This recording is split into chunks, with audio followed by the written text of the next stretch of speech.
Good morning everyone. Today we're going to be talking about Extreme Quest and how to do it because there's several things that the Extreme Quest doesn't explain very well. Like the wording for the missions are kind of weird. Like I never even knew what mission number 1 was until Chrono Catastrophe told me, and it was because he played on the JP server for so long that he just found out what the objective was. So we're going to be covering the new Extreme Quest. But first of all, if you're new to the channel, I upload PSO2 content daily, so if you do play this game, I'd really appreciate a subscribe as it really helps out the channel.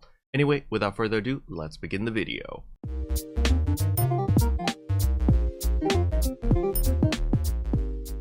So at the very beginning, we're going to jump straight into my footage over here that I recorded. So we have accepted the Extreme Quest and we're going to run straight in. Now, before you come into this Extreme Quest, as you guys may tell from the bottom right corner, I highly recommend people to pick up a tree buff first or their alliance buff. What we did was we all picked up the 10% more damage, mainly because these bosses are pretty tanky and take quite some time to kill.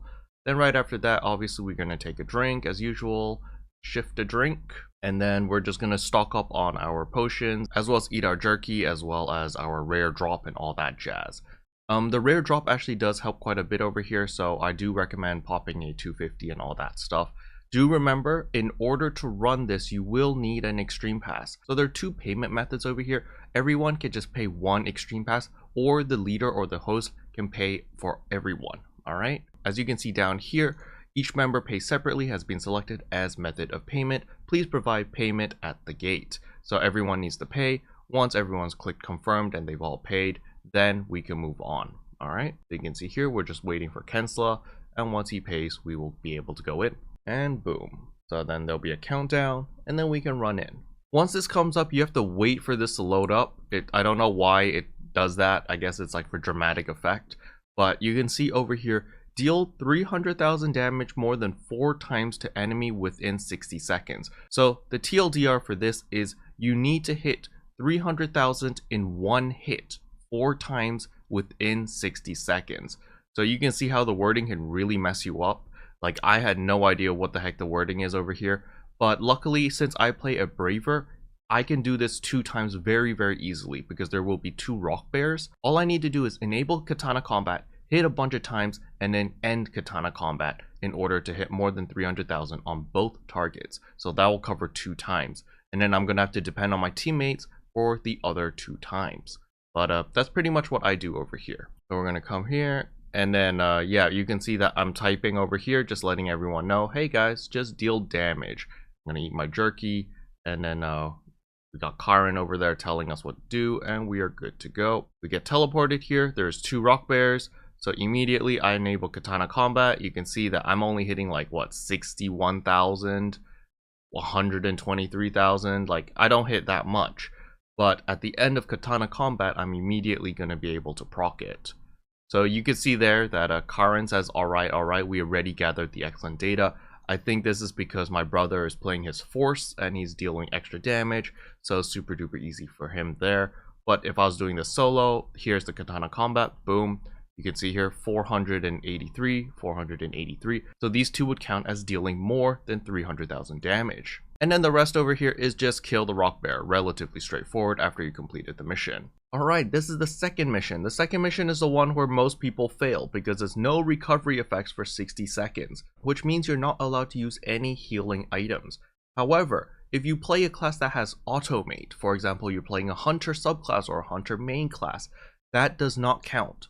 The automates don't count as using a healing item. Your S4 lifesteal ability also does not count as a healing item. It's just when you physically use a healing item such as a monomate, a trimate, so forth and so on. And also using moon or star atomizers also counts as healing. So you don't want to revive people if they do die within the first 60 seconds. This is the mission that a lot of people fail, okay? A lot of people fail this mission instantly because muscle memory, you get hit, you're low HP, and then you just automatically use a potion because you're just scared, you know? So in this mission, just play a little bit more careful, wait for the 60 seconds to be up. Once the 60 seconds are up, then you can use whatever healing items you want. So for me over here, you can see that I like to just dash in. I'm hitting the wrong guy. Usually you want to hit the sword guy first. Yep, this guy first. And you can see right there, no recovery effects for 60 seconds. What you can do is you can look at the countdown timer right here. This timer over here will tell you how much longer you have to survive without using a healing item. Once this countdown hits 0, then you can use healing items again. But even when it does hit 0, I wait until Karen says like, oh, you're so good, mission complete. Then I use my healing items, alright? So you can see that it's counting down. You see 41, 40 seconds, 39, so forth and so on. So yeah, we kill the sword guy first, and then after the sword guy is dead, then we kill apprentice, or I guess we'll call him elder because he's actually elder, but yeah. So you can see that I just use katana combat, and then later on he's going to go into the death zone. I'm just going to switch to my bow because I do run a braver étoile. So you can see that he's in the death zone, right? So if you do stand over here, you will take DOT damage or damage over time. So I would rather stay in the safe area, and thus I switch straight to my Rivalate bow and I just start shooting. I use the charge PA, which is bound on my number 5 key, and you can see that I deal tons of damage over there. There was like 140k times 10 or something. It was quite a bit of damage. And then I'm just using Banishing Arrow with a Master Shot in order to proc it. And yeah, you can see there is another charged up PA, 400 and something thousand damage. And you can see right here that Karen says, alright, alright, alright. And the countdown is 0. And so I'm just telling everyone, hey, we can heal now. And I'm going to throw a Star Atomizer immediately in order to heal myself. Boom, you see I healed myself and my teammates. And I also cleansed the HP debuff.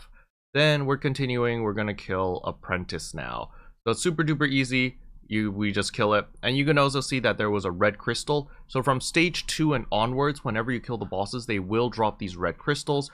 So you do need to remember to break the red crystals in order to get the loot. All right, and it's dead. So once it's dead, we just need to wait for the crystal to spawn before we break it. Yep, there we go. You can see there that I got X cubes, divine medals, and gold prize medals. However, these do not go into your inventory. The thing about Extreme Quest is you need to beat all 5 stages before you can pick up the loot. And depending on how many stages you successfully complete the objective determines how many items you can actually pick.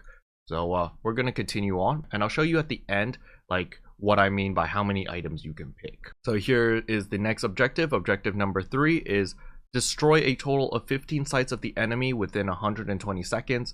So basically within 2 minutes, break 15 different parts. So the first boss is going to be this one, the second boss is going to be that guy, and the third boss is the Blizzard Bansher. So there's a lot of parts to break, so don't worry, 15 parts is actually very, very easy here. And once we start, I activate Katana Combat, and you'll notice that there's all these red crystals around. So there's like 1, 2, 3, 4, and on his back 5, 6, 7, 8. So there's 8 little crystals over here. You want to destroy all 8 of them and then kill the boss at the middle. You can also break his legs as well if you want. But you can see here, we're just breaking all the big crystals in the front. Destroyed, destroyed, destroyed. And then we're just going to kill it. And Katana Combat, sing, and it's dead. Once we destroy that, this bug will jump down. And then this bug has several weak spots. First one is his, on top of his head, he's got this like red thing you gotta break. Then his claws over here, claw 1, and he's got another claw on the other side.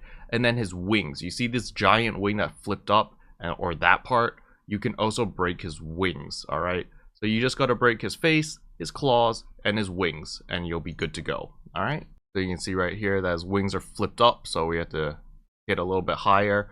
If you do have the high jump, that helps quite a lot, or leaping dodge, you can see it's on my 8 key. Using that can also get you the elevation you need in order to reach the wings, so that you can deal extra damage. So once he's dead, the Bansher is going to come down, and the Bansher's weak spots are actually very easy. 1 on each leg, so he's got 4 paws or whatever, and then he's got these things that stick out. You can break those. You can break this little mohawk thing as well, and I think you can break the 2 back things over here. All right, but usually when we get to Bansher over here, we just need to break like 2 parts, and then the mission would be complete. So we just focus the legs and just break that, or the mohawk. You can see here that he's burning because my brother managed to burn the Bansher. I've never actually seen that before. That was the first time I ever saw that. I was like, oh, what is he doing? He's like spazzing out. But yeah, you got to be careful about this freeze. It does hurt quite a bit. You can see that I did take some damage, but it's fine because I have a 12 subclass. So I just drink a potion and I'm topped up again. And boom, you can see right here that she says, all right, all right, all right, data complete. You can also tell how many parts you broke by looking over here at the side, as well as how much time you have left, okay? And then we kill it. Once it's dead, we're gonna wait again for the red crystal. It pops, broom, and again, I just got a bunch of useless items, so we're moving on to the next stage. Alright, so mission 4 over here is a little bit challenging, especially if you don't really have the damage, but you got to take out both enemies within 120 seconds. So the strategy for this stage is everyone dogpile Apprentice first, alright? You're going to 100% focus on Apprentice, kill her immediately. Once Apprentice is out of the picture, then you focus on Gemini. Gemini is very, very annoying, so I do recommend using a ranged weapon. However, if you only have melee as an option, then yeah, you don't have much choice. But Gemini is very, very annoying, as you're going to see very soon. So here we go, we jump it, immediately go towards the left side, because this is where Apprentice is going to be. I like to lock onto her immediately and use Katana Combat, but I don't know why I'm not using Katana Combat. Oh, because I want to use the bow, the charge PAs. You can see over here, that was 285,000, 142,000, 142,000 times 10, I think. So that was like a couple million damage right there, super duper quick. And then I use Katana Combat as Apprentice does this attack. If you don't have invincibility during this attack, you want to stay away from her because that explosion can potentially kill you in one shot. And yeah, you can see that I'm focusing and she's dead, super duper quick. And now is Gemini. The reason why Gemini is annoying is because of this attack right there. He moves around a lot with that dashing attack. And so you can see that I get sick of his crap and I just switch to a bow and just banishing arrow as well as master shot because it's just really, really annoying seeing him run around like that. I'm messing up here with the bow. With if you are using a bow braver, what you want to do is when you activate the triple shot is you want to hold. You want to charge up the shots because you gain back PP a lot quicker like that. But I didn't know that at the time, but chat corrected me, so thank you. And you can see here, charge PAs, and I'm just, or charged, is that called charge PA? I don't know, my number 5 does a ton of damage. And boom, you see, we killed it with still 25 seconds remaining, so easy peasy. But then again, we had a lot of damage, okay? A lot of times, if you're on a lower DPS party, this mission is a little bit challenging. And voila, we're waiting for the crystal, we're gonna break that, and I got X cubes. That was it. Disgusting. Alright, so now we're moving on to the last mission. So there are a total of 5 stages every time. They're always going to be the same mission if you complete them successfully, alright? If you do fail any of the missions, the next mission, I think the mobs are just a little bit different, but the objective is the same. I'm not 100% sure because I'm getting hard carried by my alliance, so I've never really failed that many times. But yeah, so this one is just don't die. You can only die 3 times maximum. So easy peasy, just don't die, deal damage. So here we go, we gotta fight Masquerade. I hate fighting Masquerade, especially in this extreme quest on solo.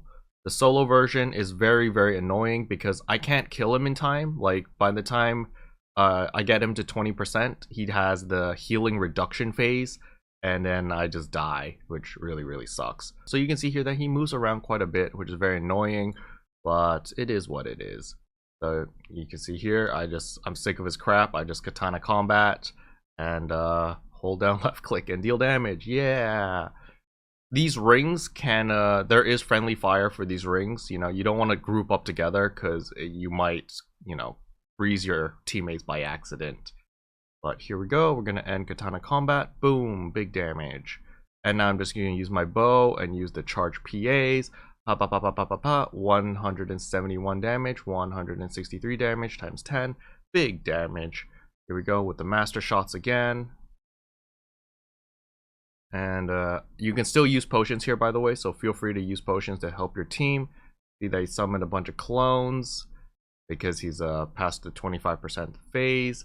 In order to find the right one, you just need to look at the colors. You can see the clones are like this dark black color, while the real one has, like, you know, he looks normal, basically. It's a little bit confusing to find him in, like, the midst of things when everything gets really messy, but just try your best. What you can do is what we did over here. You can see that a hunter is luring all of the clones into like a corner so that the three of us can focus on the real one, which is also very, very useful. So you can see that a hunter's doing his best to do that.